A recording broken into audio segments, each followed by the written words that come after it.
আসসালামু আলাইকুম। আশা করি আপনারা সবাই ভালো আছেন। আমিও আলহামদুলিল্লাহ অনেক ভালো আছি। সো বেশি কথা না বলে সরাসরি টপিকে চলে যাই। আপনাদের আজকে দেখাবো যে HP M22 অ্যাপ মনিটর কিভাবে ব্রাইটনেস অ্যাডজাস্টমেন্ট করবেন। তার জন্য আপনারা মনিটরটা একটু উল্টো করে নিবেন। উল্টো করে দেখবেন যে এখানে ৫ টা বাটন আছে। এই দিক থেকে যদি গুনেন ১, ২, ৩, ৪, ৫। ৪ নাম্বার বাটনে একটা ক্লিক করবেন। ৪ নাম্বার বাটনে ক্লিক করার পর দেখতে পাচ্ছেন যে একটা এখানে ইন্টারফেস চলে আসছে। সো এই ইন্টারফেসটা আসার পর আপনারা আবারও ৪ নাম্বার বাটনে একটা ক্লিক করবেন। ৪ নাম্বার বাটনে ক্লিক করার পর দেখবেন যে এখানে ব্রাইটনেস, কালার, ইমেজ অনেক কিছু লেখা আছে এখানে। আপনারা ব্রাইটনেসে একটা ক্লিক করবেন রাইট বাটনে। এই দিক থেকে গুনে ৫ নাম্বার বাটনে একটা ক্লিক করবেন। তারপরে আবার দেখতে পাচ্ছেন এইদিকে ব্রাইটনেস, এখানে একটা এই যে অ্যারো আছে, এই অ্যারোতে একটা ক্লিক করবেন। অ্যারোতে ক্লিক করার পর দেখতে পাচ্ছেন যে এখানে ব্রাইটনেস প্লাস মাইনাস ২ টা চিহ্ন আছে।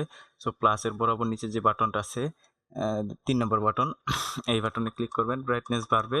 মাইনাসে ক্লিক করবেন ৪ নম্বর বাটন যেটা, এটাতে ব্রাইটনেস কমবে। এইভাবে আপনারা ব্রাইটনেস অ্যাডজাস্টমেন্ট করবেন। তারপর আপনারা সিম্পলি রাইট বাটনে ক্লিক করবেন। ক্লিক করার পর আপনাদের ব্রাইটনেসটা অ্যাডজাস্টমেন্ট হয়ে যাবে। তারপর এখান থেকে বেরিয়ে আসতে এই অ্যারো বাটনে ক্লিক করবেন। তারপরে ক্রস বাটনে ক্লিক করলেই আপনাদের ব্রাইটনেস অ্যাডজাস্টমেন্ট হয়ে গেল।